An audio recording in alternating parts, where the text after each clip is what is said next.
नमस्कार, good evening all friends. आज आम पार्ट ऑफ स्पीच चतुर्थ अध्याय जहाँ नाम हूँ एडवर्ब बाबद आलोचना करवा। एडवर्ब अर्थ हूँ भार्ब सहित एड करा शब्द हूँ एडवर्ब। भार्बर किपरि केउं जागारे को समय कार्य कराउछि ताकू जे सूचाए ताकू कहते एडवर्ब। आपण गोटे जगार मेलोडी होची, आपण से जगह मेलोडी देखा जाइछन्ती।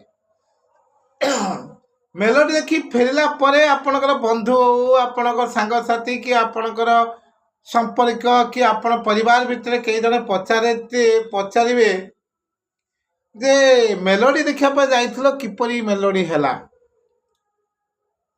हाउ बा मेलोडी से किपरि गीत बोलिले, हाउ डिड सी सिंग किपरि गीत बोला हैला जेतेले कुआजिबो हाउ डिड सी सिंग, आपण ताकू उत्तर देले सी सांग वेल, गीतटी भल बोला गला। जे हाउ प्रथम तो हाउ अच्छी किपरि तार उत्तर आपण पाई देले ताकू भल। एठी हाउटी होची जो प्रश्न हैला तार उत्तर हैला देखी वेल, संग हैला भार्ब। भार्ब बा गीत होची भार्ब क्रिया, वेल होची भल। तेना भल तेना गीतटी बोला जाइछि। पिलेटी आपण को जारे खेलुची कि बुलुची कोठी बसिची आपण पाई नांती, आपण काको पचारचंती पिलाटी कुआडे जाइछि कि को जागारे खेलुची,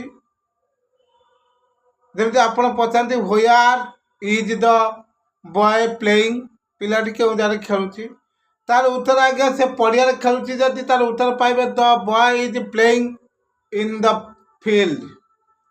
जो इन द फील्ड आउ व्हेयर आपण मानकर प्रश्न है के जगार खेलुची, where is the boy playing, एपटे पाइले the boy playing in the field. Playing है भार्ब, इन द फील्ड होची एडवर्ब। ये होची खंडवाक्य बा फेच, इन द फील्ड होची खंडवाक्य। वेल है सिंगल वर्ड एडवर्ब। आपण जने भेटिया आसी था कि आपण मान को जने भेटिया चाहूँगी, जरूरी काम अच्छी, आपण भी व्यस्त से भी व्यस्त, जदि तार आसवा डेरी होची सपोज क्या आप पचारे केतले आसीबो,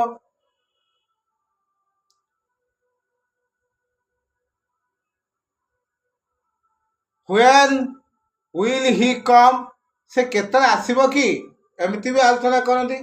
आज्ञा तार उत्तर होची ही विल कम टुमोरो, से आसंता काली आसबो। एटी व्हेन कहले केते बेले, टुमोरो आज्ञा काली, एटी समय।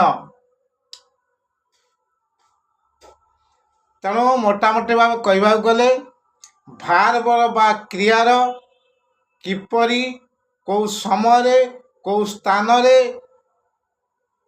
कार्यटी करुछि ताकू जे सूचाए बा ताकू जे प्रकाश करे ताकू एडवर्ब कहा जाए बा क्रिया विशेषण बोली कहा जाए।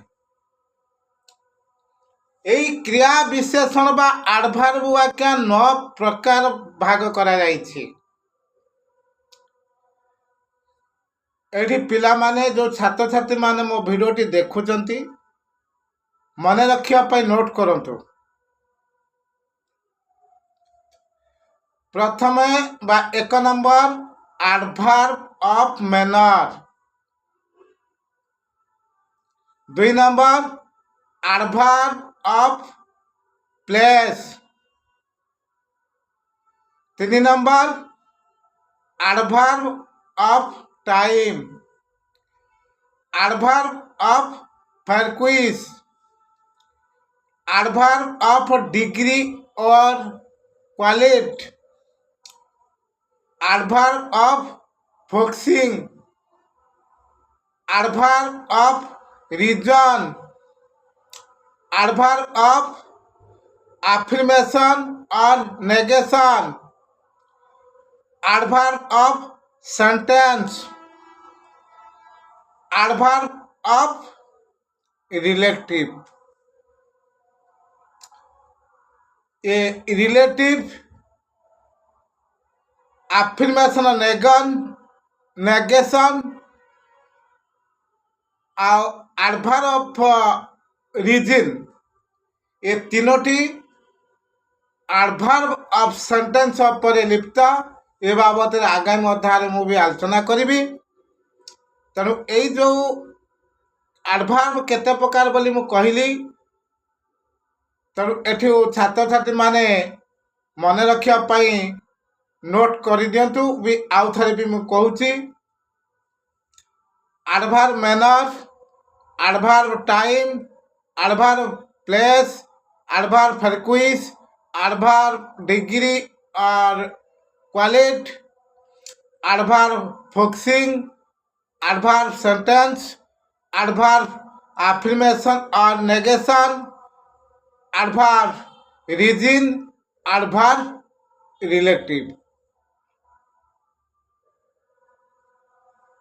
এইଗୁଡ଼ିକ ହେଲେ adverb বা କ୍ରିୟା ବିଶେଷଣ। ଆଗାମୀ ଅଧ୍ୟାୟରେ ଆପଣମାନଙ୍କୁ ମୁଁ ପ୍ରତ୍ୟେକ ଭିଡ଼ିଓ କରି ଏକାଥରେ ସବୁ ବୁଝେଇ ହେବ ନାହିଁ। ତେଣୁ ଆଗାମୀ ଭିଡ଼ିଓରେ ମୁଁ adverb of manner ବାବଦରେ ଆଲୋଚନା କରିବି। ଆଉ ଯେଉଁମାନେ ମୋ ଭିଡ଼ିଓକୁ ଦେଖୁଛନ୍ତି, ଭିଡ଼ିଓଟିକୁ ସେୟାର କରନ୍ତୁ, ଲାଇକ୍ କରନ୍ତୁ, କମେଣ୍ଟ କରନ୍ତୁ। କାରଣ ପ୍ରତ୍ୟେକ ଛାତ୍ରଛାତ୍ରୀମାନଙ୍କର ମୋ ଭିଡ଼ିଓ ପହଞ୍ଚାଇବା ପାଇଁ ମୋ ଚ୍ୟାନେଲରେ ଯେଉଁ ଫ୍ରେଣ୍ଡସିପ୍ରେ ଅଛନ୍ତି ସମସ୍ତଙ୍କୁ ମୋର ବିଶେଷ ଅନୁରୋଧ, ମୋ ଭିଡ଼ିଓକୁ ଯିଏ ଦେଖୁଛନ୍ତି ଆପଣ ଲାଇକ୍ କମେଣ୍ଟ ମତାମତ ଏନ୍ଜୟ କରିବେ, କିନ୍ତୁ ବିଶେଷ ଅନୁରୋଧ ସେମାନେ ମୋ ଭିଡ଼ିଓଟିକୁ ସେୟାର କରନ୍ତୁ।